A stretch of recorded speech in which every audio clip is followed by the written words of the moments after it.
So this is Eric here, and after sending in his videos, Eric made a great improvement in his golf swing.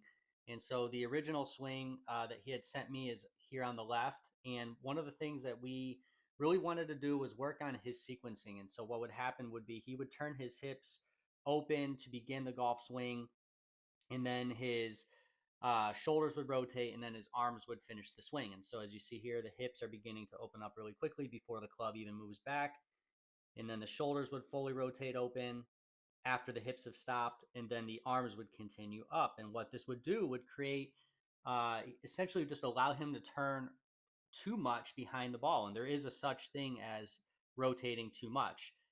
Typical tour pro would open their hips up somewhere between 30 and 45 degrees, is kind of standard on the tour. And then the shoulders getting to somewhere around 90 degrees. And Eric here would get his hips somewhere in the 70 to 80 degrees behind the ball, with his shoulders about 110.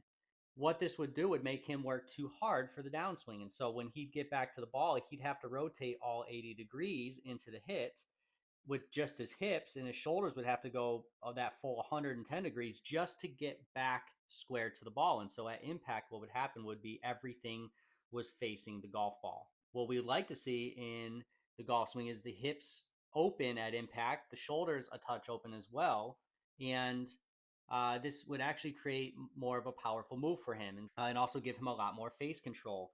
And when your body is facing the ball, impact, it's also going to create a club face that's going to flip very quickly. And you can see there's a lot of face rotation post impact in his original swing. Now, looking at the second swing, as we run this back, he's a lot more connected. And the goal was to try to get everything to finish at the top of his backswing together. So we want the arms, the hips, the shoulders, everything to kind of stop at the top. And he did a really good job here. This is a much shorter swing, much less hip rotation, much less shoulder rotation. His arms are more out in front of him compared to the swing before here. And what this would allow him to do now is to clear his hips before he gets to impact. And so you can see his hips here are opening.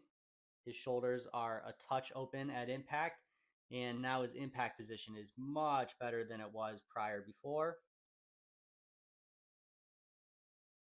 Much more consistent golf swing, much better finishing position. He's able to finish a lot further, get a lot more rotation. As you can see, his body is more rotated into the finish. This is all allowed him to have much more face control through the hit. These are great changes that he's made in just one lesson. You could do the same. Head to thestraightapproach.com and get your swing analysis in your lesson and see what the Straight Approach can do for you.